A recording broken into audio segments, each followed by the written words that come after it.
there is a pair of shoes sitting by my front door right now. They are facing outward toward the street, lined up with the edge of the step, about 2 fingers apart. They have been in that exact position since I took them off 4 hours ago. Next to them are my wife's shoes, also facing outward, also 2 fingers apart, placed there 8 minutes after mine because she came home from the market a little later than I did. There is nothing else on that floor. No bag dropped in a hurry, no umbrella leaning against the wall, no jacket tossed over the railing. Just 2 pairs of shoes on a clean stone step in a quiet entryway that has looked exactly like this every single evening for the last 38 years. My name is Kenji Tanaka. I am 68 years old. I live with my wife Yuki in a small home that is about 850 square feet, which by American standards would be considered a large apartment, and by Japanese standards is simply a home. We have lived here since the year we were married. We raised 2 children in this space. We have never had a cleaning service. We have never owned a storage unit. We do not have a garage full of boxes or a basement full of things we forgot we bought. And in 38 years of marriage, our home has never been messy. Not once. I am not a cleaning expert. I have no training in organization. I was a salaryman for 35 years. I worked at a company that made industrial packaging, and the most interesting thing about my career is that it is over. I am an ordinary man who lives in an ordinary home, but the home is always clean, and the reason it is always clean has nothing to do with effort. It has to do with 6 things my mother taught me before I was 10 years old. Small habits, most of them taking less than a minute, that I have done every day of my life without thinking about them the way I do not think about breathing or blinking. They are invisible to me now, but when I describe them to people who did not grow up this way, they look at me as if I have told them a secret. So let me tell you, I want to start with that entryway, because everything begins there. In a Japanese home, we call it the genkan. It is the small area just inside the front door, where you remove your shoes before stepping up into the house. Every Japanese home has one, no matter how small the home is, and most people outside of Japan think the point of the genkan is hygiene. You take your shoes off so you do not track dirt inside. That is true, but it is not the real reason. The real reason is that the genkan is a boundary. It is the line between the outside world and your home, and when you cross it, you are supposed to change. Not your clothes, though some people do that too. You change your state. Outside, you are rushing. You are carrying stress from work, noise from the street, tension from the train. The genkan is where you stop. You place your shoes down carefully. You align them. You take one breath, and then you step up into your home as a person who has arrived, not a person who is still moving. My mother made us do this as children. There were 5 of us in a home about 650 square feet. My 2 older sisters, myself, and my parents. There was nowhere to hide and no room for chaos. When we came home from school, we did not burst through the door and throw our bags on the floor, though God knows we wanted to. My mother would be standing near the kitchen, not watching the door but listening for it, and if she heard a bag hit the floor or a shoe land sideways, she would call out without even turning around. She did not yell. She never yelled. She would just say the name, Kenji. That was all, and you knew what it meant. Go back, place your shoes, set your bag where it belongs, enter the home properly, or do not enter it at all. At the time I thought she was being difficult. Now I understand she was teaching me the most important thing I know about keeping a home clean, which is that order does not start with cleaning. It starts with how you walk through the door. If the first thing you do when you enter your home is drop something wherever it is convenient, you have told yourself that this space does not require your attention, and everything that follows will reflect that. The coat goes on the back of the chair instead of the closet. The mail goes on the counter instead of the drawer. The bag sits on the floor until tomorrow, and tomorrow it sits there again. It begins at the door. It always begins at the door. So the first thing I would tell anyone who wants a home that stays clean is to change what happens in the first 30 seconds after you enter it. Take your shoes off, place them neatly, hang your coat. Put your bag in the same place every time. Do not walk past the threshold carrying the disorder of the outside world and scatter it across the rooms where you are supposed to rest. The door is the border. Treat it like one. Now I said my wife Yuki has lived with me in this home for 38 years, and I should tell you something about her, because without understanding Yuki, you will not understand why this home looks the way it does. I am the one talking, but she is the one who keeps the standard. She has a phrase she uses when she sees me standing in the kitchen doing nothing after a meal. She says, "If your hands are empty, they should be fixing something." She does not mean I should find a project. She means that if I am standing in the kitchen and there is a plate on the counter, my hands should be moving that plate to the sink. If the counter has a crumb on it, my hands should be wiping the counter. If the towel is crooked on the hook, my hands should be straightening the towel. She does not believe in waiting. She does not believe in later. She believes that the distance between a clean home and a messy one is about 40 small decisions a day, and every time you say, "I will do it later," you have made the wrong one. This is something I have watched her do for nearly 4 decades, and I am still amazed by it. She finishes cooking a meal, and by the time the food reaches the table, the kitchen is already clean.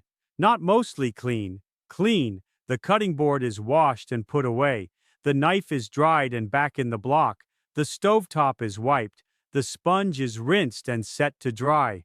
She does this while the rice is finishing, while the soup is simmering, in the gaps between steps. It adds maybe 4 minutes to the cooking process, but it means that when we sit down to eat, there is nothing waiting for us afterward except the plates we are eating from. And those get washed before we sit down for tea. I know how this sounds to some people. It sounds exhausting. It sounds rigid, but I promise you, it is the opposite. What is exhausting is waking up on a Saturday morning and facing a kitchen full of dishes from 3 days of meals you were too tired to clean. What is exhausting is spending your entire weekend doing the cleaning you avoided all week.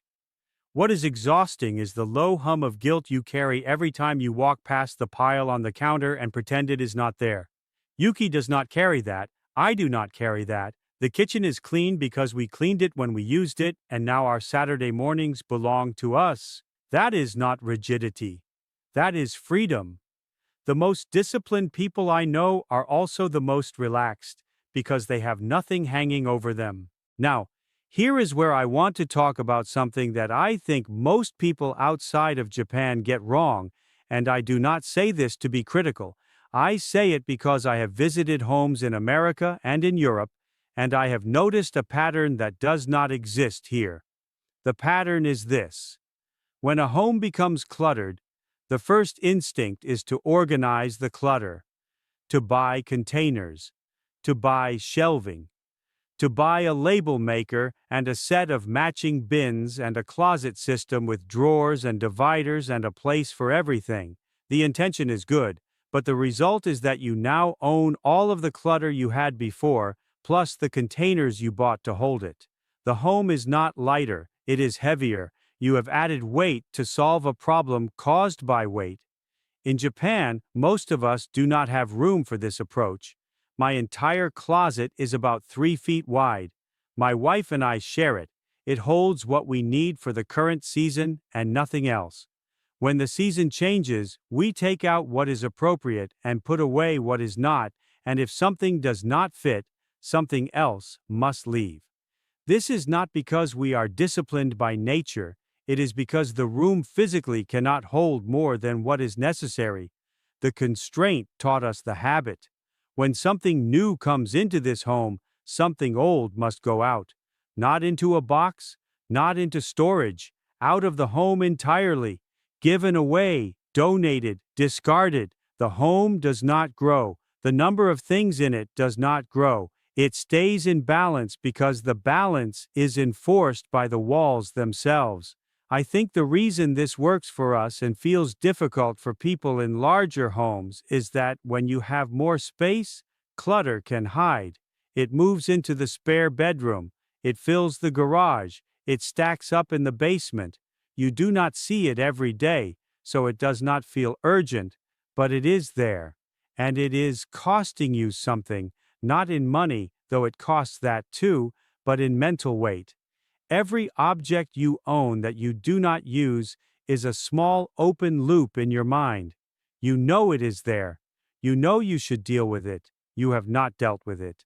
That awareness, even when it is quiet, takes energy. A home with fewer things is not just easier to clean, it is easier to think in. And I did not learn that from a book. I learned it from living in 850 square feet for 38 years and realizing that the less we owned, the more peaceful the home became. The answer to a messy home has never been a bigger home. It has never been more shelves. It has never been a better organizing system. The answer is what you do in the first 30 seconds after you walk through your door and the last 5 minutes before you go to sleep. Everything else is a product someone is selling you because they know you would rather buy a solution than become one. I do not mean that to sound harsh. I mean it the way my mother would have meant it, which is gently, but without leaving you any room to pretend she was wrong.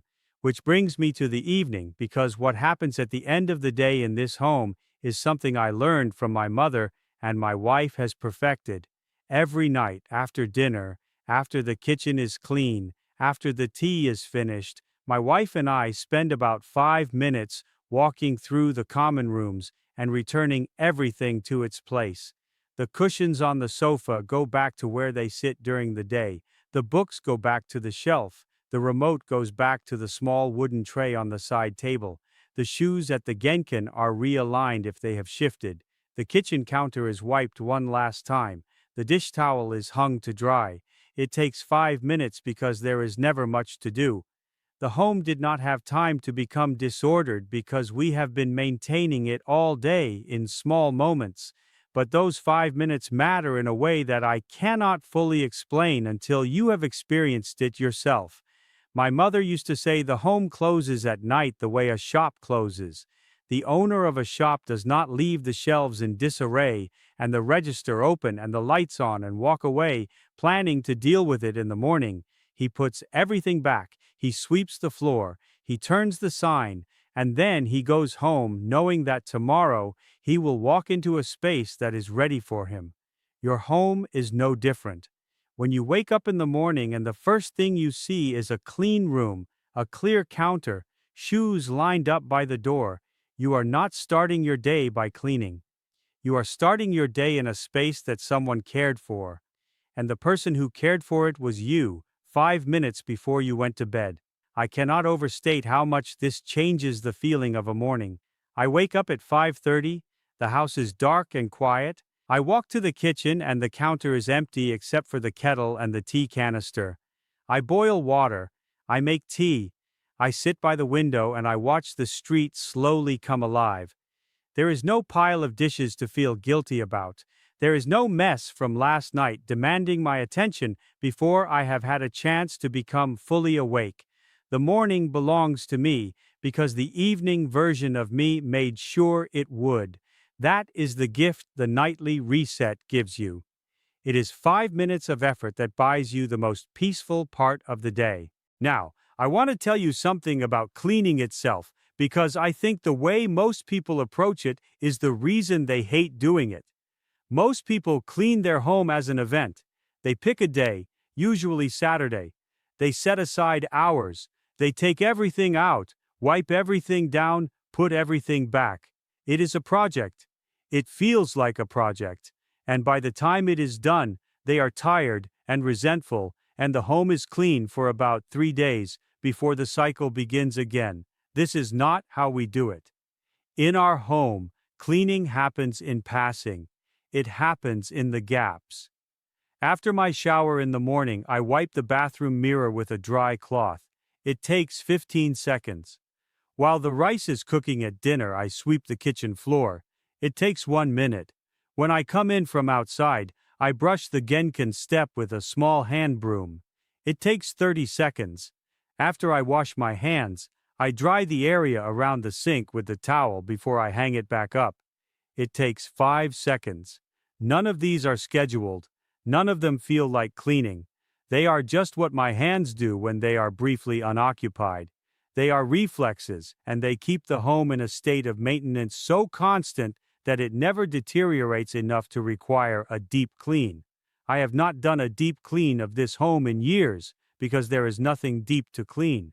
The surface never gets the chance to build up. This is not talent. It is not discipline in the way people usually mean the word. It is just a rhythm that was taught to me so young that I cannot remember learning it. I clean the way I breathe, in small, regular amounts, without thinking about it, all day long. If you have stayed with me this far, you are the kind of person this was written for. Every method I teach on this channel, and the ones I have not shown yet, I have written them all down in a book. The link is just below this video. If you want it, it is there. But I want to leave you with the thing that holds all of this together, because the habits I have described are simple. Anyone can remove their shoes at the door. Anyone can wipe the counter after cooking. Anyone can spend 5 minutes resetting their home before bed. The habits are easy. What is not easy is the thing underneath them, which is respect. I mean respect for the objects in your home. This is something my mother believed so deeply that it shaped every surface in our house. She treated every object as if it mattered. A bowl was not dropped into the cabinet. It was placed. A book was not tossed onto the table. It was set down, spine facing up, in the spot where it belonged. Clothes were not thrown over a chair at the end of the day. They were folded and put away, or hung up, or placed in the basket for washing. Nothing was treated carelessly, even the things that were old and worn and had no monetary value, especially those things. She used to say something that I have carried with me for 60 years. She said that a man who throws his coat on the chair is a man who has stopped paying attention to small things, and a man who stops paying attention to small things will eventually stop paying attention to everything. I did not understand that when I was 8 years old, standing at the Genkan being told to align my shoes for the 1,000th time. I understand it now. She was not teaching me to be clean. She was teaching me to be present, to notice the details of my own life, to move through my home with intention instead of carelessness. Because a home is not a storage facility for your things. It is the space where you live your actual life, and the condition of that space tells you something true about the condition of your mind. When our home is clean, when everything is in its place, when the morning light comes through the window and hits an empty counter and a swept floor and a pair of shoes lined up neatly by the door, there is a feeling that I do not know the English word for. In Japanese, we might call it something close to saiketsu, which does not just mean cleanliness, it means the state of being that comes from cleanliness, the clarity, the lightness, the permission to think about things that matter because the things that do not matter have already been handled. That is what my mother was building when she stood by the kitchen and called our names. She was not building a clean house. She was building people who would carry order inside them wherever they went, because they had practiced it in the smallest, most ordinary moments of their lives, every single day, until it became who they were. You do not need a bigger home. You do not need better products. You do not need a system that someone is selling you for 3 payments of $29.99. You need to change what your hands do when they are empty, what happens in the 30 seconds after you walk through your door, and what your home looks like in the 5 minutes before you close your eyes at night. That is the whole thing. That is what 38 years in 850 square feet has taught me. Tell me in the comments where you live and what your home looks like right now. Not the version you would show a guest. The real version, the counter, the chair, the floor by the door. I will read everyone. And tell me which of these you are going to start with this week, because I have found that one habit, practiced honestly for 30 days, changes the way you see every room in your home. It does not start with all 6. It starts with 1. Next time, I am going to show you what my wife keeps in a small jar by the kitchen sink that she has refilled every Sunday morning for 30 years. It costs almost nothing. It replaced 4 cleaning products under our sink. And when I tell you what is in it, you will not believe how simple it has been this whole time. Until then, take care of your home. It is the only place in the world that is entirely yours, and it will give back to you exactly what you give to it.